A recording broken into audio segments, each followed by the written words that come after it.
Mother to control. 15,000 feet, climbing steadily. Check, 15,000 feet. Radar scanning correctly, sir. Mother to control. Y-12 pilot, turn 3 now.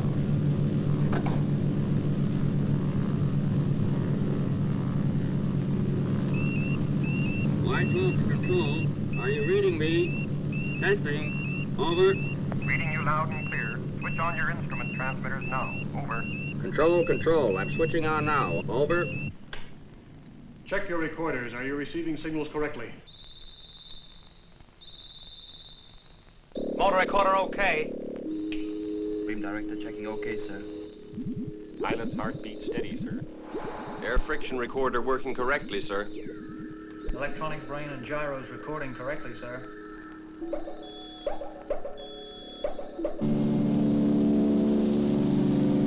Preparing to drop Y-12, 45,000 feet. Check. Ready and waiting your countdown.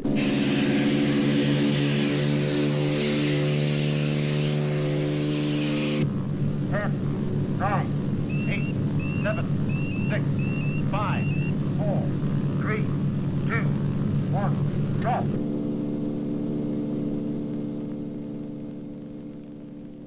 Y-12 detached and airborne. Firing rocket motor.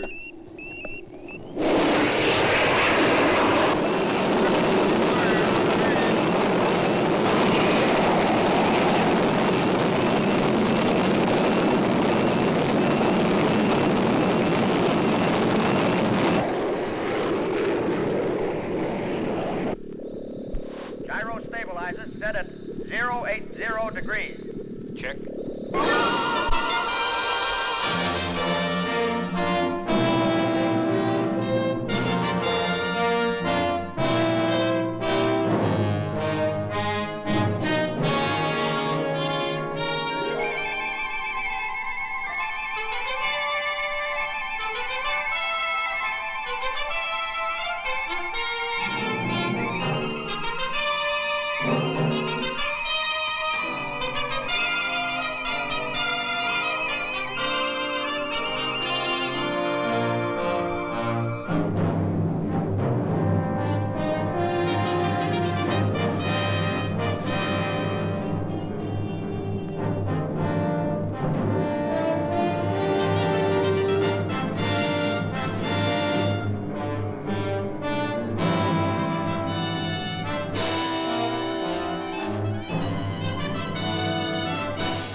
Passing the previous highest. 10,000 feet. It's through the heat barrier.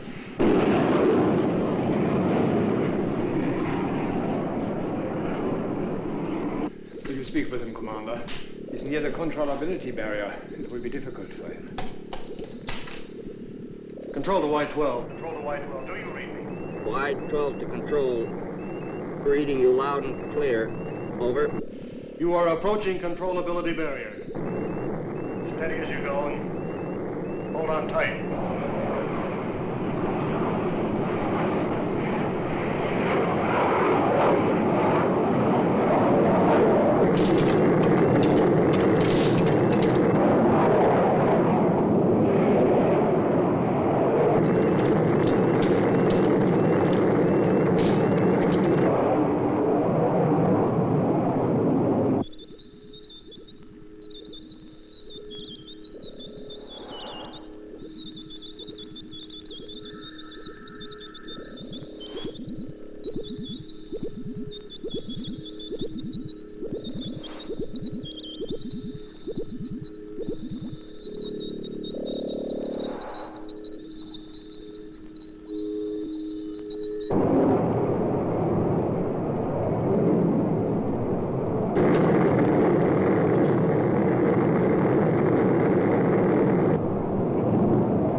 holding steady. He's made it.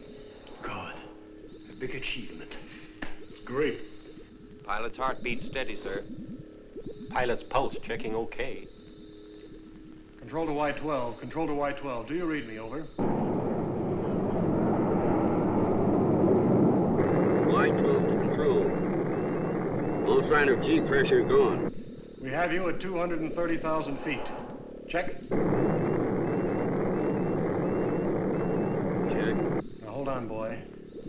You're reaching the ionosphere. Your motor will burn out in exactly 5 seconds. Check. 4, 3, 2.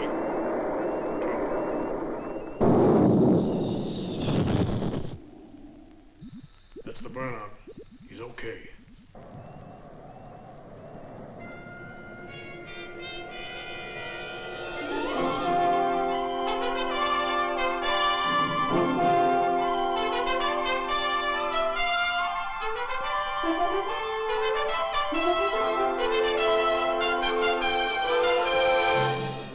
Take it easy, Dan. We're reaching maximum test height of 300,000 feet. You're in modified atmosphere. She's riding steady. Feel as though I could go on. Test your controls and prepare to turn. Let her go, Chuck. See what you'll do. Things all right, Doctor? Heartbeat is almost normal. But with release of pressures, judgment may be unsound for some seconds. Should I take over on remote control? No, give him a few more seconds. Dan, do you hear me? I repeat, do you read me?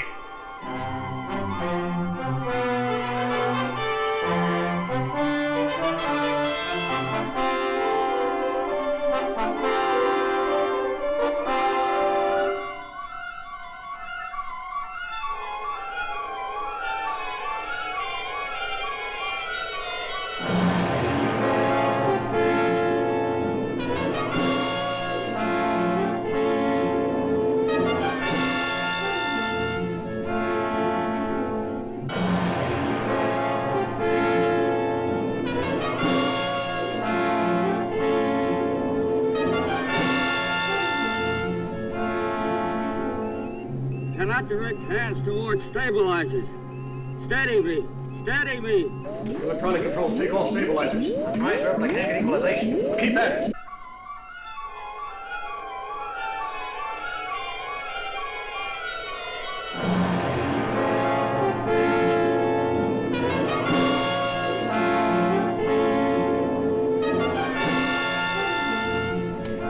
Listen, Dan. This is Dr. von Essen speaking. You are weightless. Without concentration, you cannot coordinate your senses. Listen to me. Tell me what to do, Doc. Tell me what to do. First, control yourself. Now, forget everything else. And watch your left hand.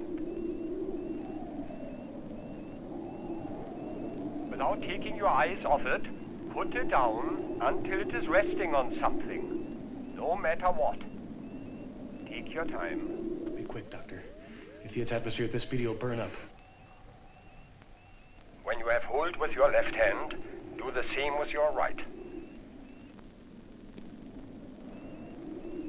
Bring it slowly forward until you can grasp the stabilizer. Watch carefully until you are steady.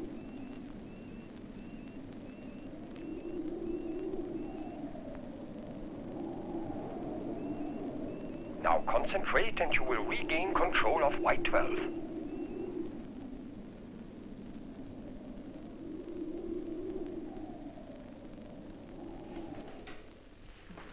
You're moving outside the preset radar position. We're going to lose you. Can't help it. Can't help it. I've got control, but I can't reduce speed.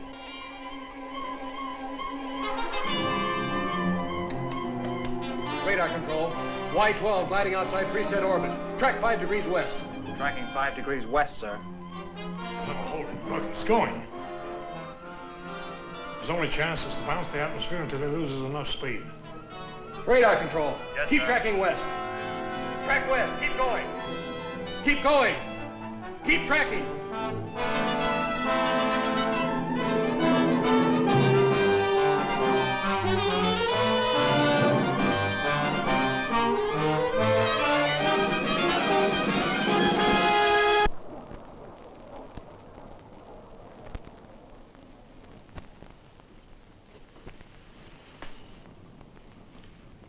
one here soon. We never will.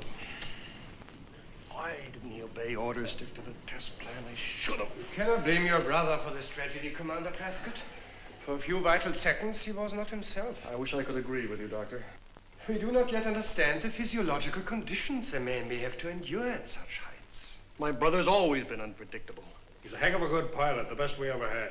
Well, he knew the limits. Why did he disobey orders? It was a physiological condition clouding his judgment. Chuck, we progressed a long way in the development of aviation medicine, but the conditions we simulate in the high-altitude test chamber just aren't the real thing. Captain Richards' office, Commander Prescott speaking. Huh? Is the pilot all right? Now, where? Say that again slowly. Puerto, yes, I know the place, between Albuquerque and Santa Fe. Yes, so don't let anyone near it. We'll be right over. We found Y-12s. They're badly damaged, but in one piece. And Lieutenant Prescott, is he safe? Yes, he's all right. Yes, sir. Have Hyatt bring round my car on the double. Salvage officer speaking. Captain Richards, team up the Y-12 crew. Get them loaded and have a salvage crane follow me to Puerto. I'll radio... Oh, Commander, looks like you're losing me another night's sleep. Afraid so, sir.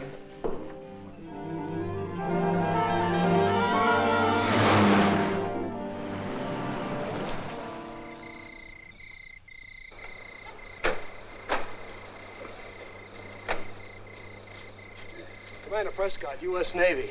Where's the plane? Just off the road over there. We're sure glad to see you. We're mighty cold and hungry. Should have been off duty a couple hours ago. Well, thanks for sticking around. Where's the pilot? Oh, he's around here someplace. The plane's just over here. All right, thanks.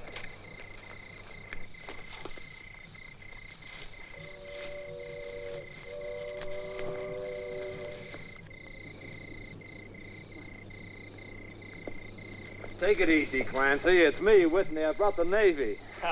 What in, a land yacht? See it come down? Yeah, right down the valley. We took a quick look and radioed into headquarters. Where's the pilot? The relief patrol took him into town. Into town? He's okay. Sure. He looked like a man from Mars in that get-up. Talk sense, but he acted kind of loony. What do you mean? I don't know. Kind of high, I guess. But I'll tell you one thing. I'll send in a report to you in the morning, sir. Fine. Well, she's badly beaten up, but with any luck, the instruments might be okay. Let's hope so.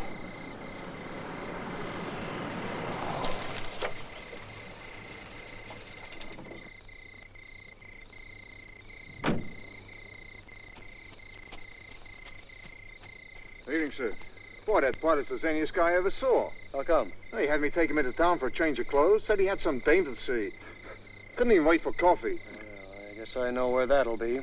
Mind if I borrow the car, Skipper? Sure. We'll ride back with the salvage crew. Thank you, sir. Take it easy.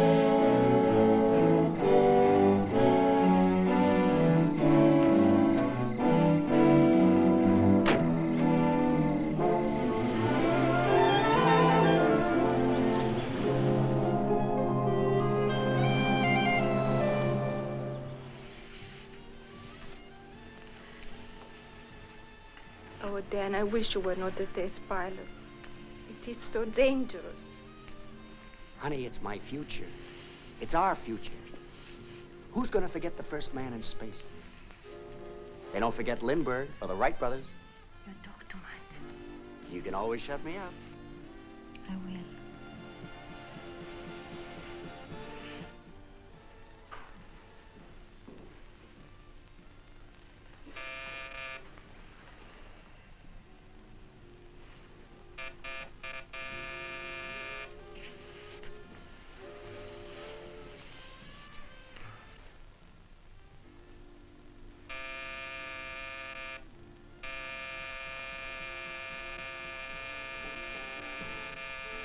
Ma chi può essere a quest'ora? Non si può mai stare in pace.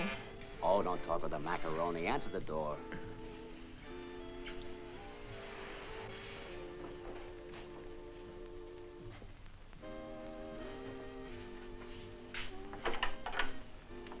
Is Lieutenant Prescott here? Yes. In there. But Hiya, brother. Have a drink. What the heck's the matter with you? You just wrecked $10 million worth of aircraft, and I find you lollygagging around here. Why aren't you back at the base making out your report? As a matter of fact, I was just on my way. Okay, wise guy. Taylor? Escort Lieutenant Prescott back to the base and inform the duty officer that he's confined to quarters until further notice. Yes, sir. Now, get up. You can see how it is, honey. I'll phone you as soon as I can. You can pull all the rank you want. You're very good at doing that. But just remember this. You couldn't pilot a kitty cart across the other side of the street. If it weren't for guys like me, you'd be dead. Nothing.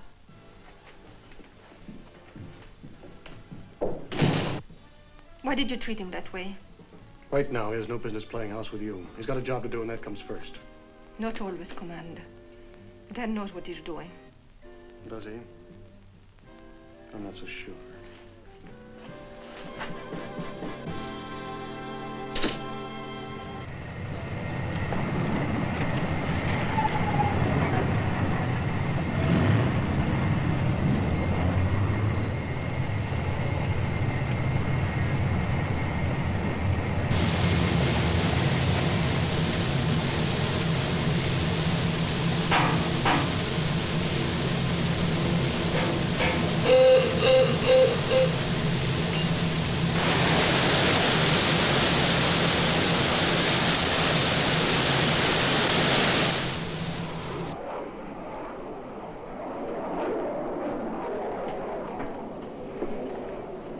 Why don't you quit riding the boy, Chuck? These are bad orders. Y-12's a wreck, and we were darn lucky to salvage the instruments. All right, but you gotta look at it both ways. Just think of the progress we made. Come in. Yes, sir. Simmons, take this to Commander Barrett. Tell him I'll be there in 5 minutes. Yes, sir. I got something else here you can worry about. I'm putting Y-13 on a 4-week countdown as of tonight. 4 weeks? Yeah, the Pentagon just came through with a priority go-ahead. Are we really sweating blood to get this on time? All right, then sweat blood and read your orders. I have an Apex to fire in 30 minutes.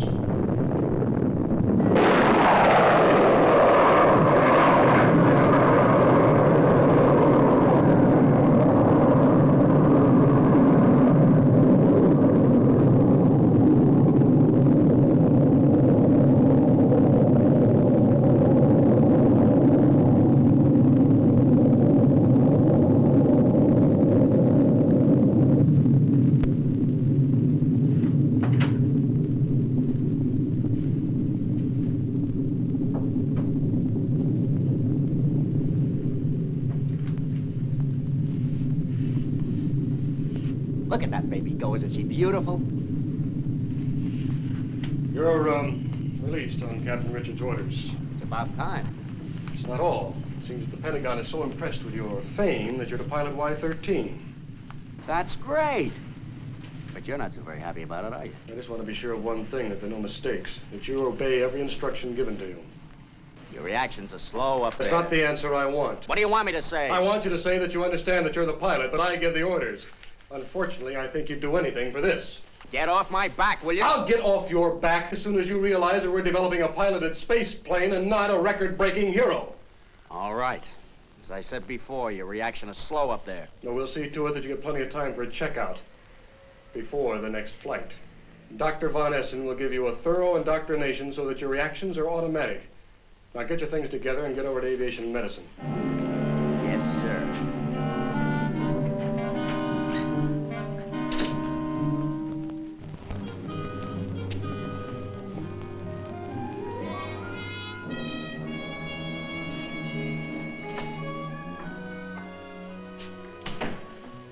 Miss Francesca? Yes? What are you doing here? I'm sorry, Commander, but I'm in a hurry. What? Chief, what is Miss Francesca doing here? Checking in some material with Dr. Von Essen, sir. I don't understand you, Chief. What sort of material? She's on Dr. Von Essen's staff, sir. Aviation Medicine Department. I wish she was working here. I'm all for scientists and skirts. You and the rest of the Navy. Come in. Commander Prescott. Congratulations. Y-13 should be a fine project. Oh, thank you, Doctor. Sit down. Cigarette? No, thanks. Say, Doctor, do you have a Miss Francesca on your staff? You do not visit us often enough at the university. How long has she been working for you? Some months. She has charge of the cardiographs and probably knows more about your brother's heart than he does himself. Yes, from what I've seen, I wouldn't be surprised. She's good for him. He's quieter, calmer, and in love. In love? Are you kidding? You're too close to your projects, Commander. You do not notice people enough. Are you sure of this? I should not see it otherwise. Well, what do you know? Sort of an idiot does that make me? Why in the heck didn't Dan say something? You don't seem to have your brother's entire confidence. No, Doctor, I'm afraid I don't. You wish it were any other man than Dan who should pilot Y-13? Well, he's not the man I'd personally pick for the job. Why not? I just don't think it's in his nature to stay inside any organized pattern. It's not an unnatural characteristic to find in a man who risks his life for new achievement. Maybe so, but on a project such as this, I prefer to have someone more reliable. Well, you will be my care until you are ready for the flight. I'll pay some attention to his psychology. Yes, would you let the psychiatrist work on him, Doctor? Make him understand that even though he's up there in space alone, he still has to obey orders. Attention all personnel. Stand by for Y-13 rocket motor testing.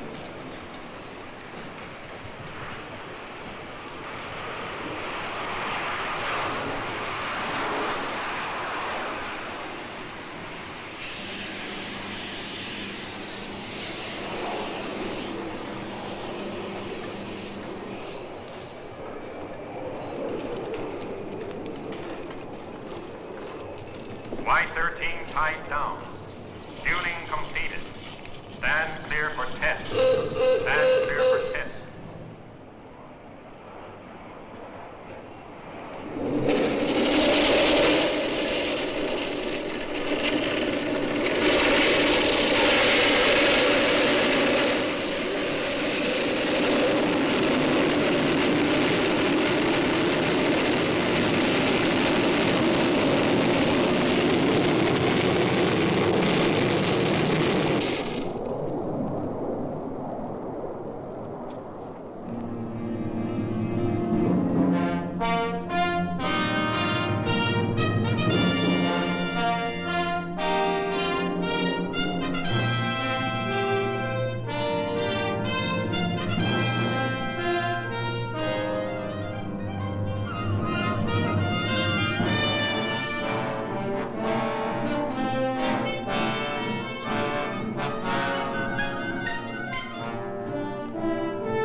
Flight plan again? What, again? I know it blindfold. I know. Let's go over it again, huh? Okay. We blast off at 45,000 feet, crash the heat barrier, out into the stratosphere in 6 seconds. 50 seconds later, I break through the chemisphere. Then you switch off your refrigeration plant. Check, but keep tracking me. Buffeting in Y-12 was so severe, I couldn't read my instruments. Well, that and the controllability barrier.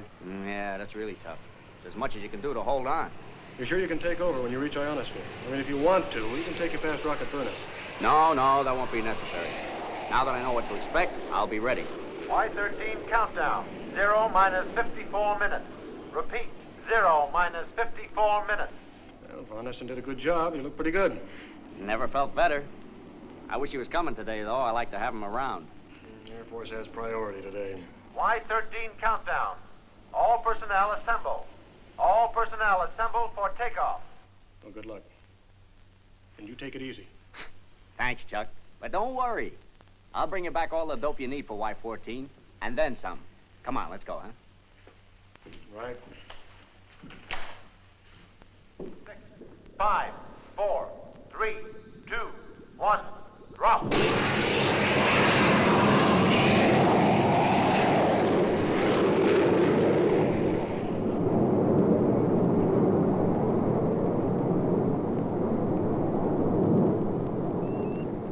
Y-13 to control. Y-13 to control. G-pressure gone. I'm weightless. But gyro's holding steady. Okay, Dan, we're with you. Now check controls for atmosphere bite. I'm checking now. Steady her up, that's enough. Take it easy, Chuck.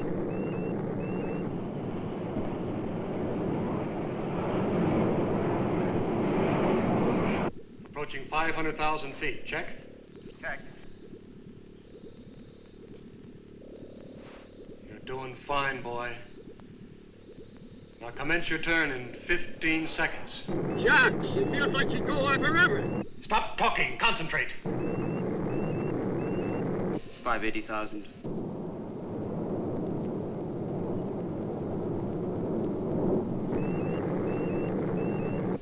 590,000.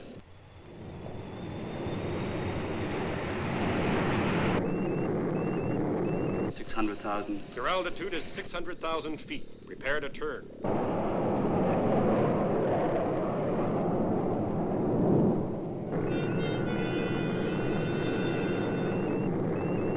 Dan, Y-13, Y-13. Commence your turn immediately. No, sir, I'm going straight up. First man into space. Commence your turn! Commence your turn!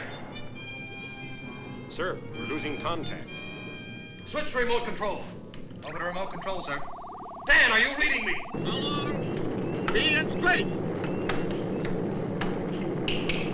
Dan! Dan, are you reading me? Are you reading me? Remote control, no response, sir. Be out of atmosphere any second. He's still climbing.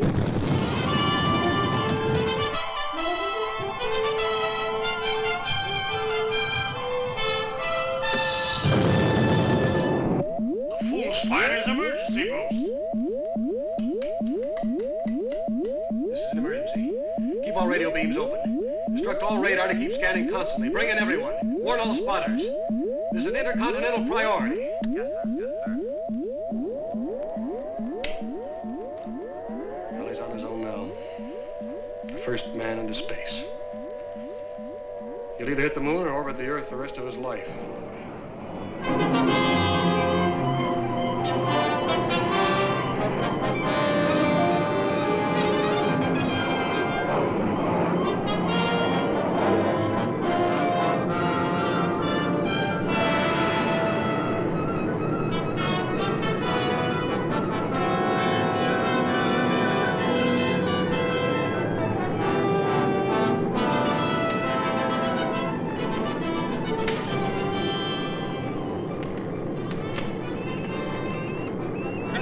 Control!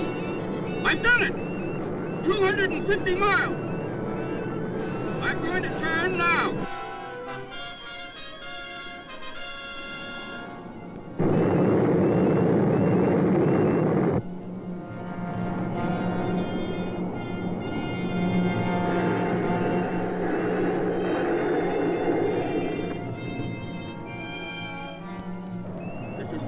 Y-13 calling from over 250 miles in space.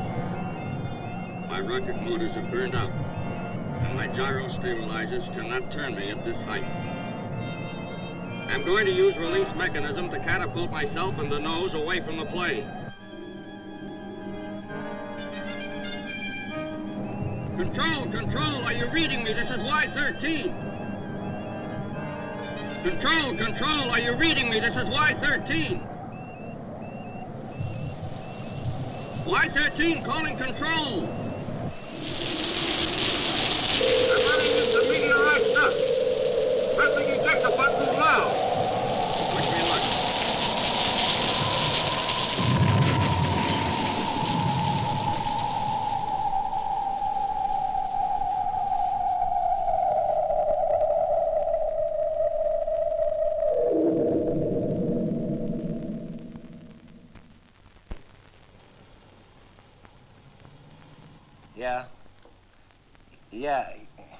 Yeah, see. Kalinsky. Yeah, sure, we'll take care of it right away. Yes, sir? There was some Mexican farmer called Sanchez. He says he caught sight of a parachute floating down. It landed just outside his farm. I don't know, he says there's something like a front half of a plane or something attached to the chute. Where's he located, sir? Just off Route 17, about 10 miles south of Alvarado.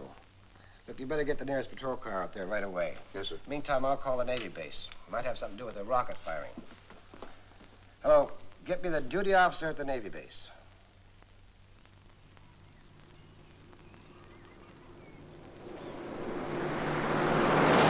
Smash up on the South Highway.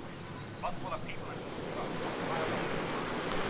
Number 4 on 10. Should have word from car 15 any minute. Yeah. We got 2 witnesses. You want to see them? Yeah. They're pretty definite about the way it happened. Krupke's getting their reports now, and he'd like you to follow up. Yeah. Okay. Have him call me back. Morning, Commander. Morning. Glad you could make it. I'm Wilson, Assistant Chief of State Police. Well, thanks for phoning in, Chief. Whereabouts is it?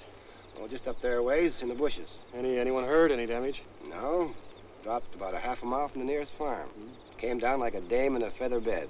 No sign of the pilot, though, huh? Well, you better come and look for yourself.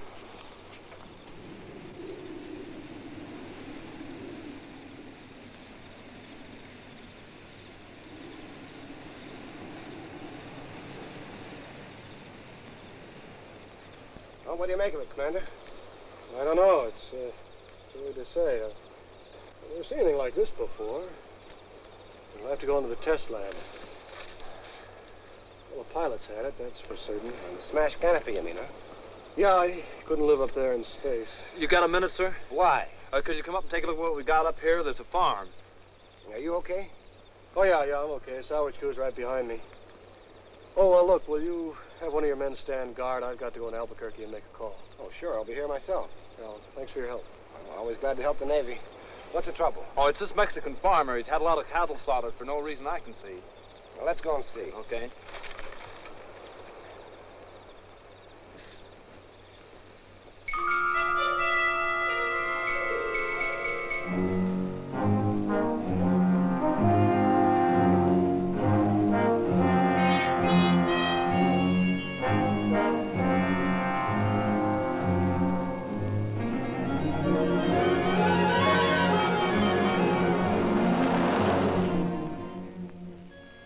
I knew this would happen.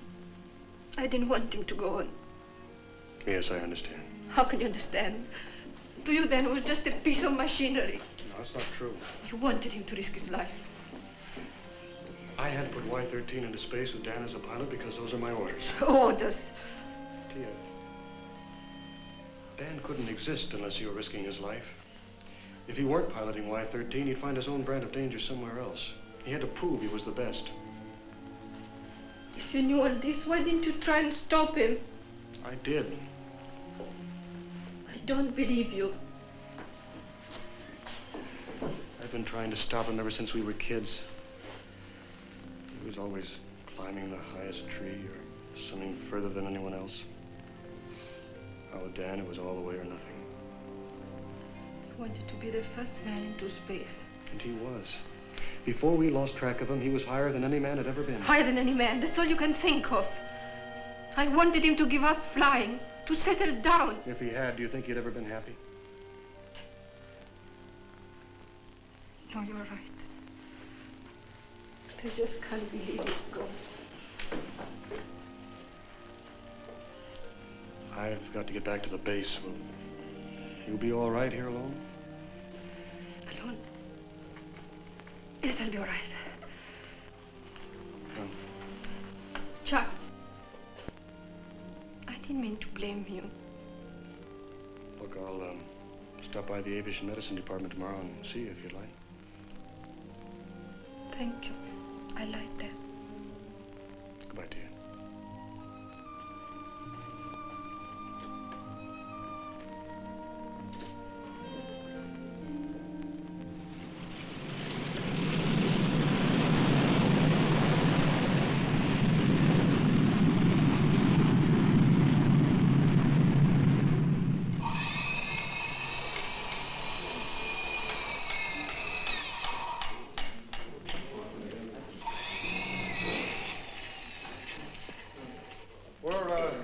Some metallurgical tests. It seems as if the skin was subjected to some sort of incrustation we've never heard of. Any idea how high you went? Oh, in weakened gravity pull, he could go a long way. Could be anything. 250, 350 miles. Chutes seem okay. There's the usual signs of scorching. Yeah. The automatic escape mechanism operated perfectly, too. And this braking chute opened just right, as soon as it hit full atmosphere density. Well, it was too late to save Dan. Nobody could live once the canopy burst. He'd be dead in a second. Have a look over here. This incrustation has some remarkable qualities.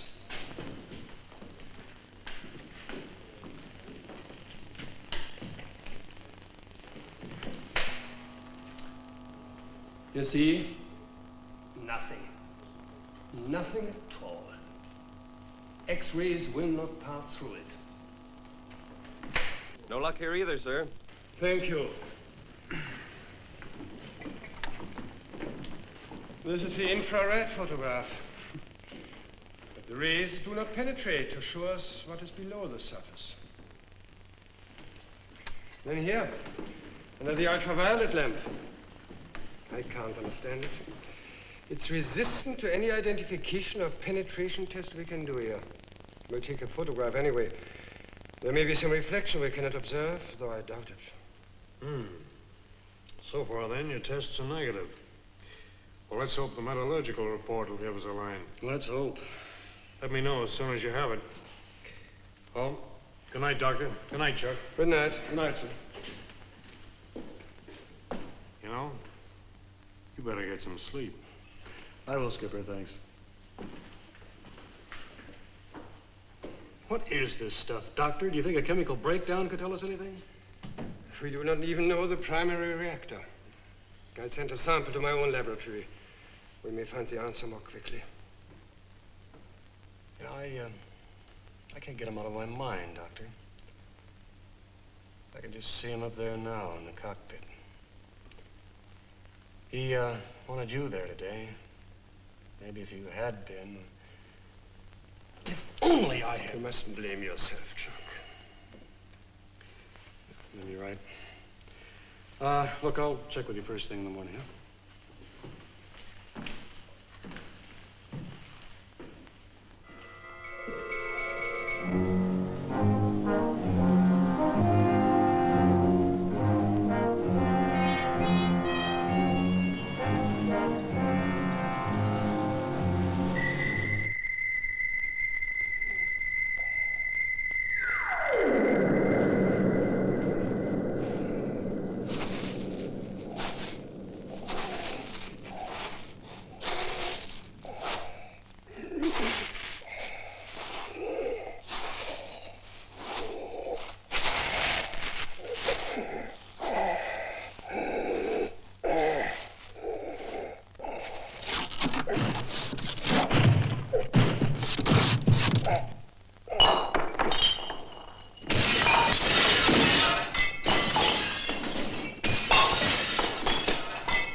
Yes, I'll do that. Thank you, sir, and goodbye. Come in. Hi, Chuck. Glad you came by. I want to talk to you. Have you seen this, Skipper? There's not the headline. Read further down. In the past 24 hours, death has struck in mysterious and terrifying ways. The type of wound inflicted is fearful and inhuman. Yes, read the middle part, sir, where it talks about the slaughtered cattle. That farm is right next door to where Y-13 fell. I've got to call in now to Chief Wilson.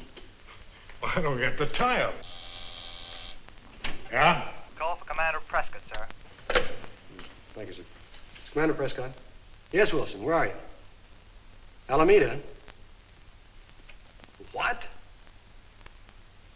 Yes, well, I'll be there as soon as I can.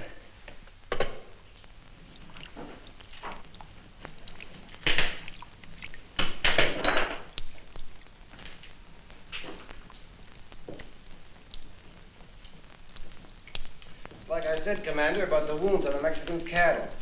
See, look, this one's the same. It's like a tearing jag there across the throat, see? Who or what could cause this wanton destruction? Well, I don't know, but it seems to like the taste of blood. You see, it looks like it's been scooped up or something. And look here, look. It takes more than human strength to do this. Unless he had an axe.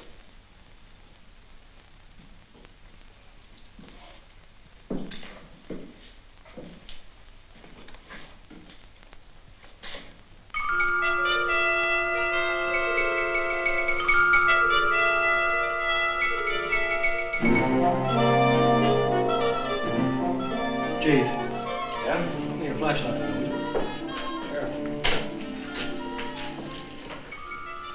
There. See on the edge of the wound there? What? Those little shiny specks. Oh, yeah, I see. Yeah, it's funny, I never noticed those before. What do you suppose they are? When you do an autopsy, will you send a sample of that to a Dr. Von Essen at Aviation Medicine? Sure. You think they mean something? I don't know. I'd like to take a look at that Mexican's cattle. Okay, we'll go over as soon as we're through here.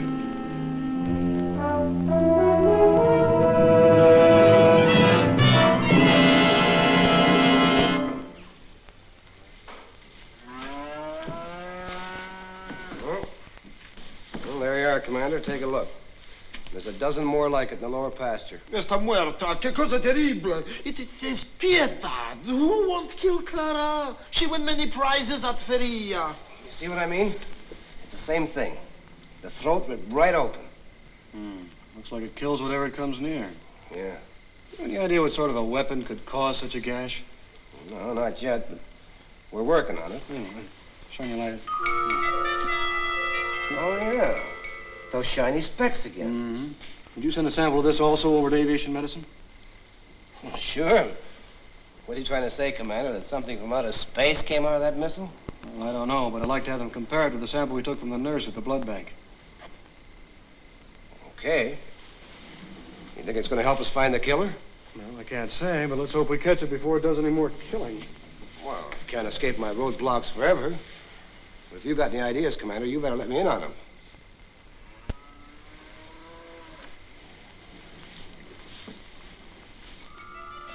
Here, look there. Here. There. What is it? Looks like a high-altitude oxygen leak. I gotta get back to the base. I've got a lot of work to do. But don't worry, I'll keep in touch. Yeah, sure. Hello, signors. ¿Quién pagará mi campamento?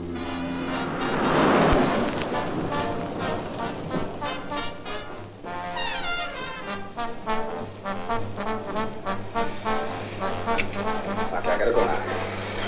I'll be back this way next shift, you know?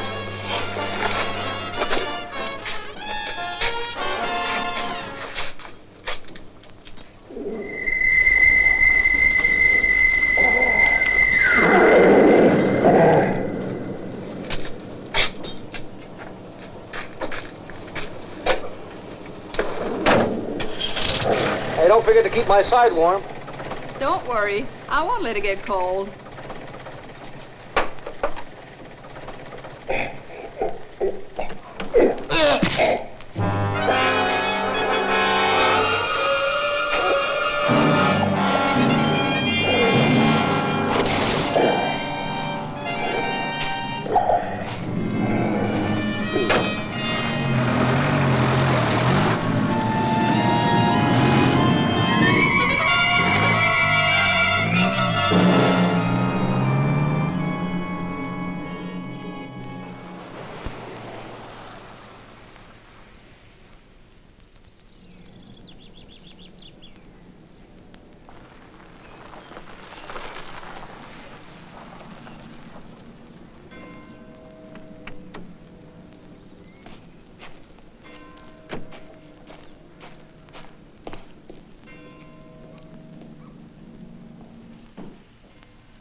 Hello, I'm Commander Prescott. I'd like to see a Miss Francesca. I'll see if she's free. They're just finishing an altitude test. Commander Prescott to see Miss Francesca. I'll bring him down. Come with me, Commander. Thank you.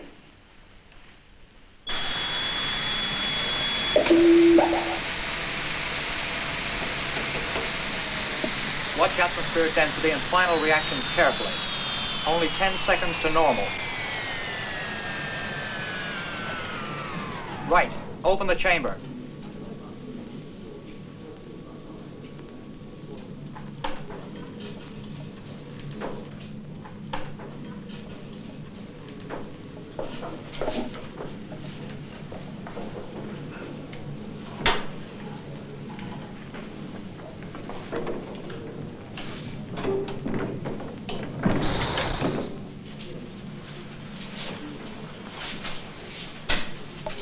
Careful with his helmet.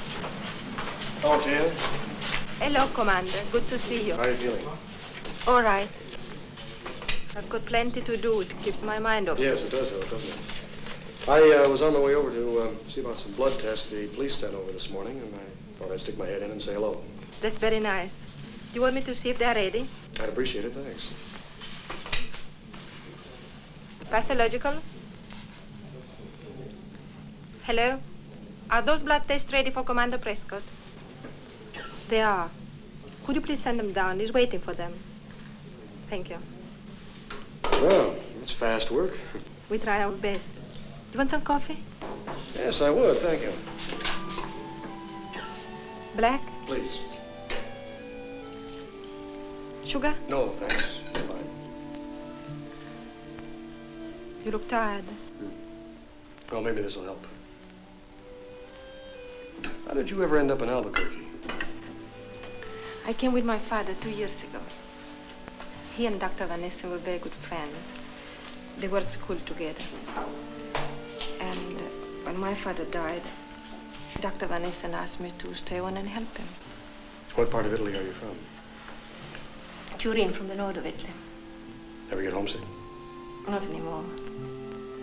Well, it's strange. First time I met you, I thought, well, it just goes to show you how wrong a person can be.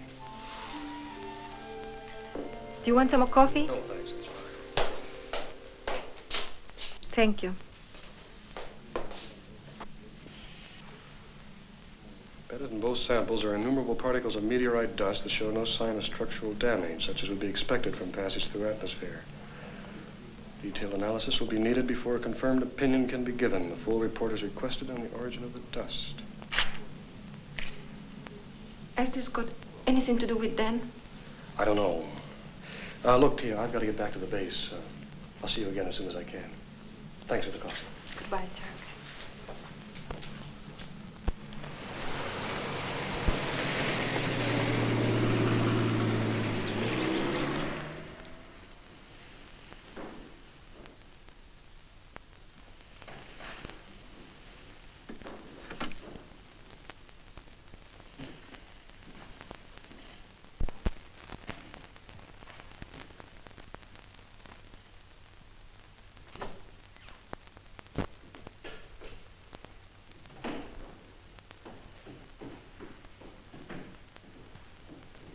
We have the results of the metallurgical tests.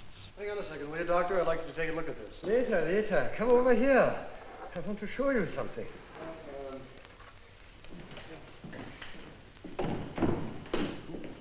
This is a sample of our new secret alloy, of which the fuselage of Y-13 is made. You know the terrific heat and pressure it will stand. No? This is a piece from the fuselage, which was coated with this strange substance. Notice, the metal underneath has not been affected. Now, this is a piece we removed from the stabilizer that has escaped being encrusted. Look, it has undergone a complete transformation. It does not even retain a resemblance to metal. It's like crumbling carbon. And if I grind it, there's nothing left but powder. What could cause this transformation, Doctor? Difficult to say. Possibly cosmic rays we do not yet know or understand. But where it is coated, this transformation hasn't occurred, right? Exactly. So then it could be that this is some sort of cosmic protection. Could be. Commander Prescott, report to Captain Richards' office, please. Commander Prescott, report to Captain Richards' office, please. I'll be right back, Doctor.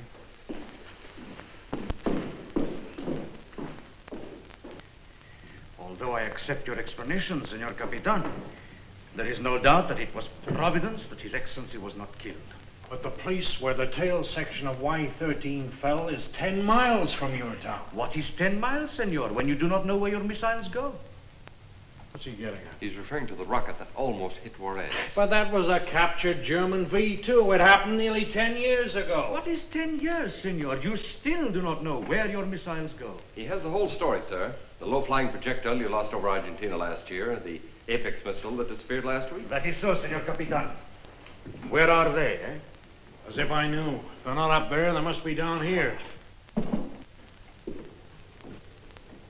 Glad you're here, Commander. Meet Senor Ramon de Guerrera, Consul for Mexico at Santa Fe. Mr. Harold Atkins, State Department, Commander Prescott. Mr. Atkins? It seems that His Excellency, the Minister for Social Services, was opening a new bull ring in San Pedro. Senores, it was the moment of truth. A great silence descended upon the crowd. 5,000 people. 10,000 eyes, Senor Comandante, fixed on the blade. When suddenly there is a roar from space. It was greater than the roar of the Olés that would greet the final triumph. All the eyes look up. When they look down... You missed the kill. Of course. Suddenly there is a tremendous... The crowd scatter. The bull is scared, jump over the barrera, nearly into the lap of His Excellency. And then the bull escaped and wrecked the market. They found what was left of Y-13 tail section later on in the day. Y-13? Yeah. Well, how soon can we get a salvage crew down there? I'm afraid it's not quite as simple as that, Commander. There are formalities and compensation. Yes, senores. Here is a list, Senor Capitan, but is not complete. 20,000 pesos? Must have been the bull of the century. Senor Capitan, it was a bull, worthy of Manoletti himself. Senor Consul, I hope you will cooperate by allowing us to salvage the tail section. I will use my personal influence. Thank you. And the United States government will see about adequate compensation. Please impress upon His Excellency that both our countries will benefit from permission to send a salvage crew onto the crash site at the earliest possible moment. Of course, Senor Capitan. Well, buenos dias, senores. Buenos dias. Buenos dias. Oh, and, Capitan, I hope the next time you lose a missile, you shoot it in some other direction.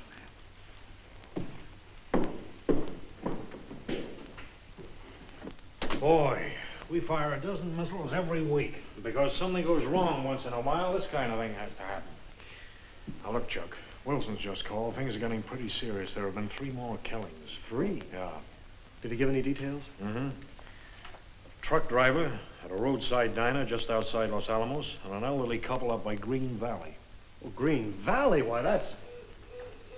How is it traveling those distances in such a short space of time? It can drive. Wilson found a truck with a steering column and foot controls bent so far out of shape it can't be driven another yard.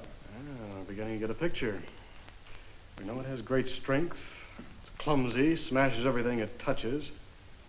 And it has mechanical knowledge. What makes you think this has anything to do with Y-13? Captain, I'd like to have you take a look at something in the lab. I think it's a... Excuse me. Captain Richards. Commander Lawson, sir. The S-21 rocket motor's ready on testbed number 2. We fire in 30 minutes. Hold it. How long will you need me? I'll make it as fast as I can. Delay your test by 1 hour. Fire at 17:30. But, sir, we're all set. Look, it's about time you boys realize there's more than one baby in this nursery. Delay your test till 17:30. I can give you 30 minutes. Let's go. Assuming that there is life in outer space, it would have to create a protective coating in order to survive those destructive elements up there. You mean like the primeval creatures that crawl out of the sea and grew skin to protect themselves against the sun? Yes. Y-13 has penetrated a new world. So this coating was formed on Y-13 to protect it from those destructive forces in space. It's an interesting theory, but But suppose the same thing happened in the cockpit. Let me show you something.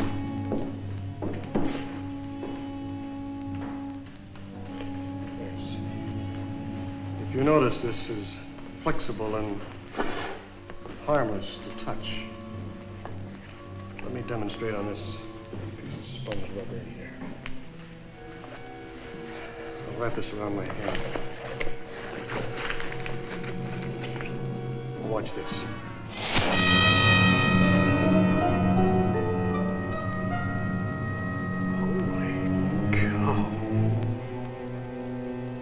If this were a human throat, that's how it could be slashed. And look closely into these gashes. Meteorite dust. The same as in the wounds of all the victims, meteorite dust. So there's only one interpretation I can put on all this. This monster kills, but only because for some reason or other it needs this blood. No one has seen it and lived. What are you getting at, Chuck? I'm afraid this monster is Dan.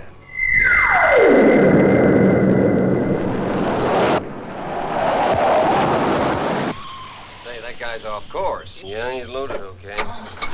Here we go.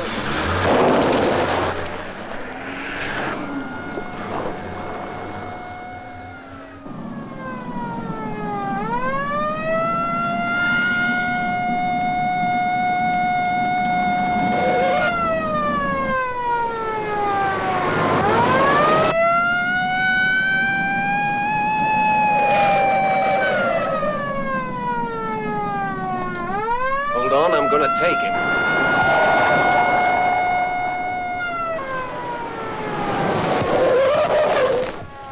Okay, I'll handle it.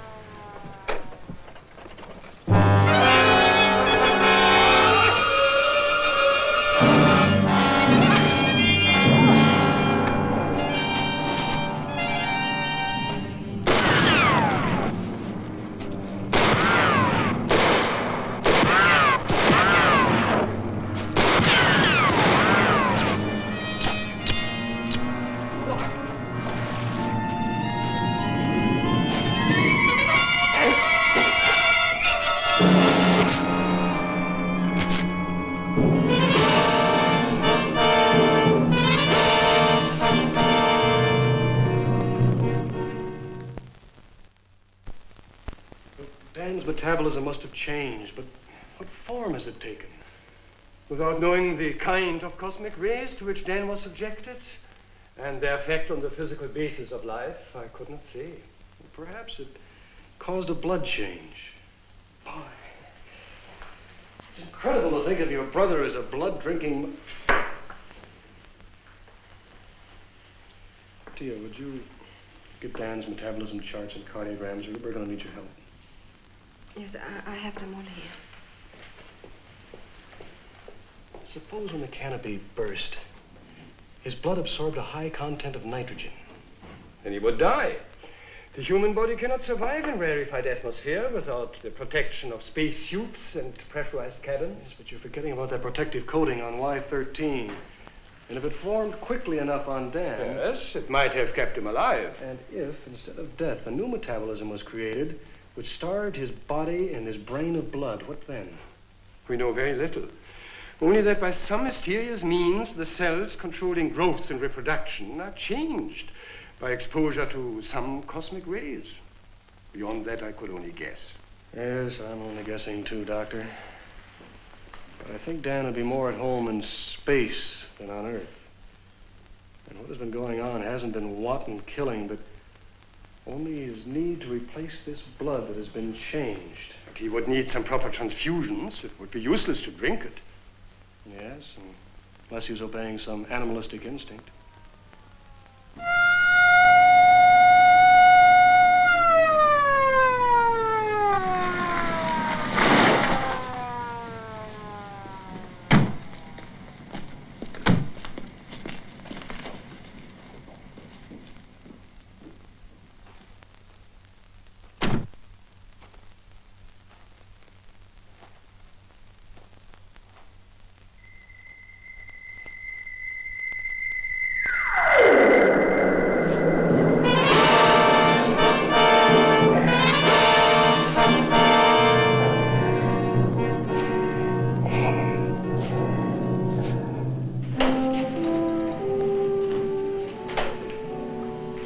Right, Commander. Look at this. It's Dan's space helmet. Where'd you find it? Not too far from here, in a car with his latest victim. And now we know what he looks like. A great, big, lumbering, deformed monster. Seems you can't kill him. The bullets bounce off. It's the coating. It's a perfect protection, like armor plate. I've assigned a platoon of Marines to help Wilson. Look, I know he's got to be stopped, but remember, he's still Lieutenant Prescott, and if he can drive a car, he still retains some intelligence. He's not all monster. Well, what do you suggest, Commander? We just let him roam the state, killing at random? No, Chief, that's not what I meant. Well, look, we've got the works on him. The next time we find him, we'll try tear gas first. If that doesn't work, we can let the Marines blast him. Stands to reason, Chuck. If we can't stop him, we gotta destroy him. In the meantime, I gotta talk to Washington. Doctor, can you take me to your office? I want to get a long-distance conference line open. Of course, Captain. Come with me. I'd like you along, Chief.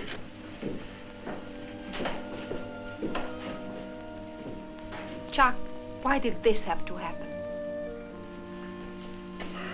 Tia, we're conquering a new world. The dangers have to be faced. Someone has to start. But why Dan? Who could stop him? I couldn't, even though I tried. You couldn't either. No, I couldn't. No, though, you were right about one thing. It was a piece of machinery that I wanted in the cockpit of Y-13, not Dan. It is hard to remember sometimes that people matter more than machines. It is...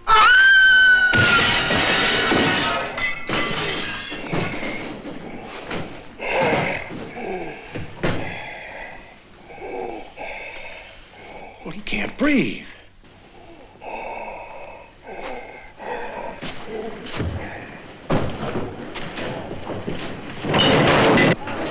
In there!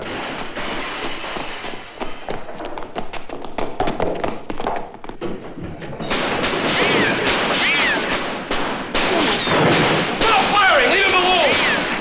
Get out of here and warn the others to stay away from him. We've got to get to Von Ness and tell him to open up the high-altitude chamber. Come on.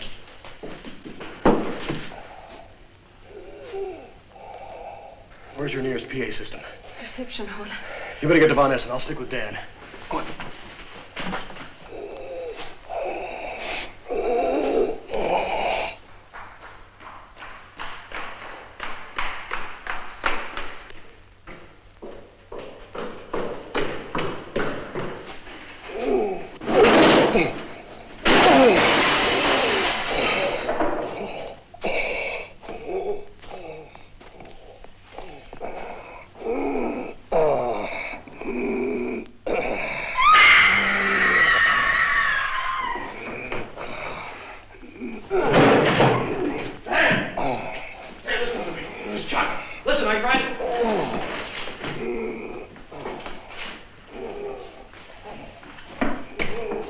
Attention, everyone. Do not leave your offices. Don't go into the corridor. It's dangerous. Your life is in danger. Repeat, your life is in danger if you go into the corridor. Dr. Von Essen, he's going the wrong way. Try and direct him on the PA system. I'll follow him. Look, Captain, why don't you let me call my men and blast him? Forget it. I'll take full responsibility. Dan, listen to me. You are in the wrong corridor. Remember the building. From the reception hall, you should turn right. Do not go straight on. Turn right. Dan, you have come a long way to find me, and I am very near. If you are following my directions correctly, you will be approaching the staircase leading to the high-altitude chamber, where I am waiting for you.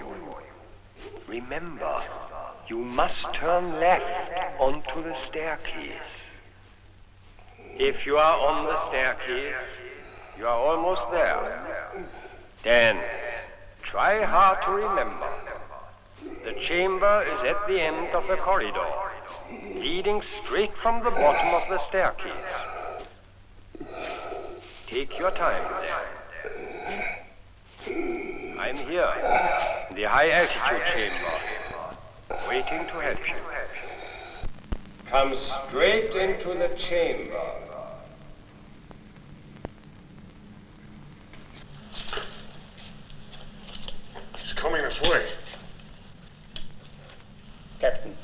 Open the door to the chamber. Larson? Yes, Doctor. Take Mr. Wilson over to the atmosphere controls.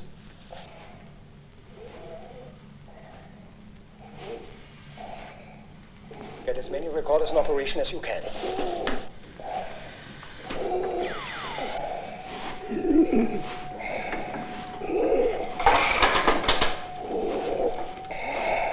Look out, Skipper!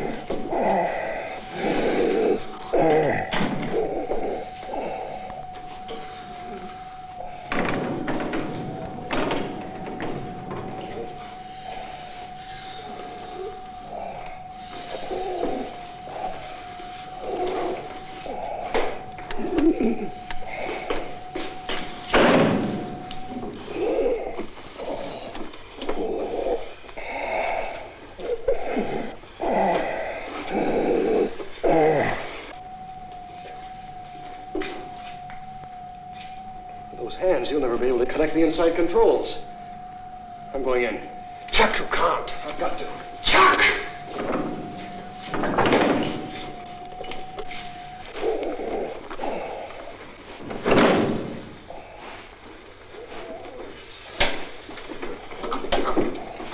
Dr. Van Essen, can you hear me? Yes, Chuck. Start altering atmosphere immediately. Take it up as high and as fast as you can. All right, Chuck. Proceed, Larson. Open inlet valve. Allow for rise to 30,000 feet in 60 seconds.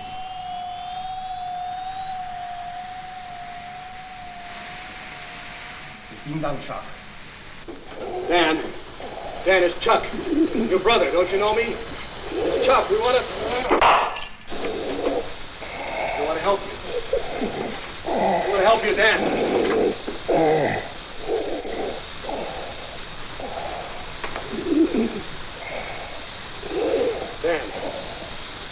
Dan, don't you know me?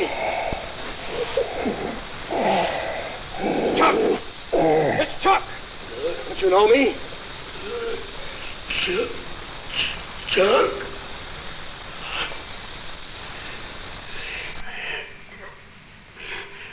Dan, we're trying to help you.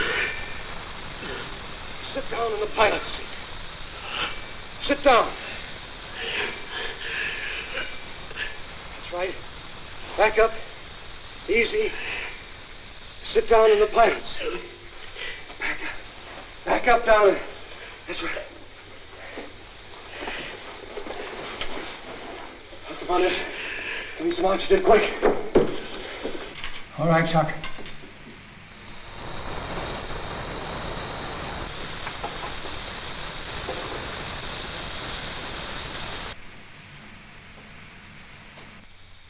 Dan. Listen. Dr. Van Essen is here. He wants to help you. Dan, I'm here at the window. Dr. Van Essen. Doctor, I've been searching for you. Everything seems strange and dark. I couldn't find you. Tell me about it, Dan. If I know what's happened, I can help you. Under this stuff, I feel like I'm suffering from some terrible disease. Like I've got no blood in my veins. But the rarefied atmosphere we are giving you, it helps? Like clean, fresh air. I can breathe and think again. We're up to 30,000 feet. Can Chuck take any more? Be still, Chuck. Don't exert yourself. Take it very steadily up to 38,000 feet, but no more. Go on, Dan. There's not much to tell. I have no memory, only an instinct to stay alive until I found you. I've been groping my way through a maze of fear and doubt. We're steady at 38,000. Hold it there. Dan, to find out what's wrong with you, I must make metabolism and blood pressure tests. All right, Doctor.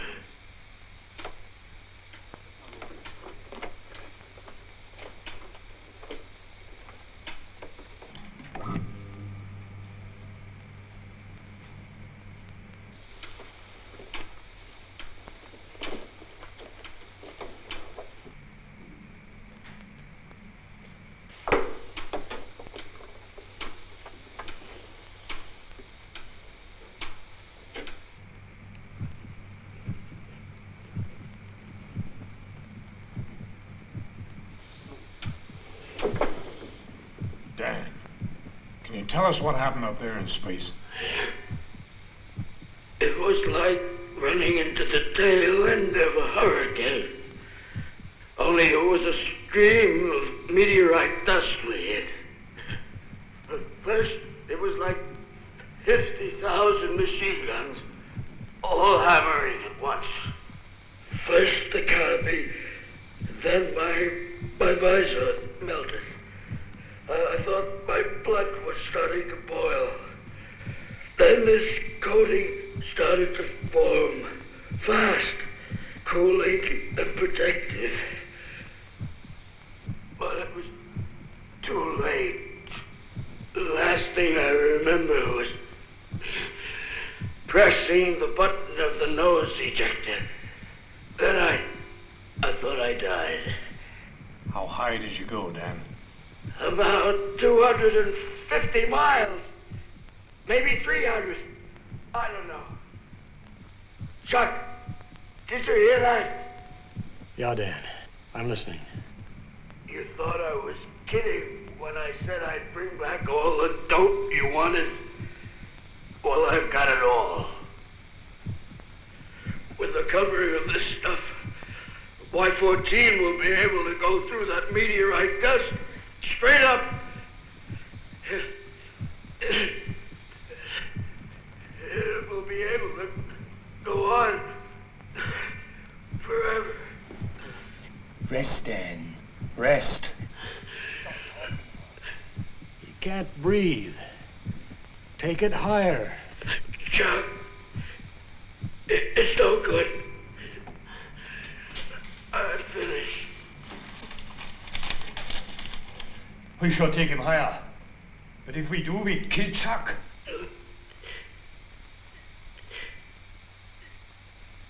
Kia. Yes, Dan. I'm sorry things had to happen this way. But you see, I just had to be the first man into space.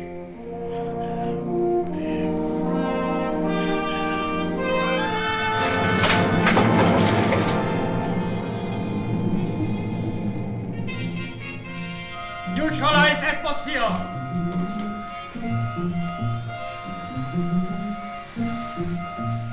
Right, Captain. Open the door.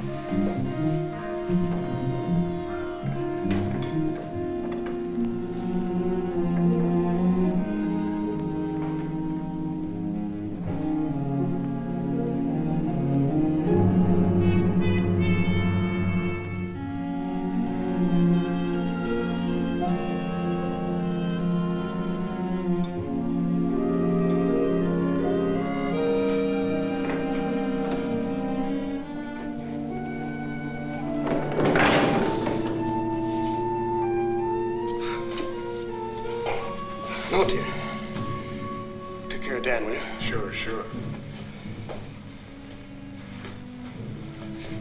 There's nothing we can do. You know, Doctor, this is the part of my job I dread. Y-13 cost Dan his life.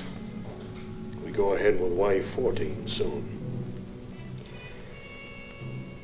I wonder if we've learned enough. The conquest of new worlds always makes demands on human life.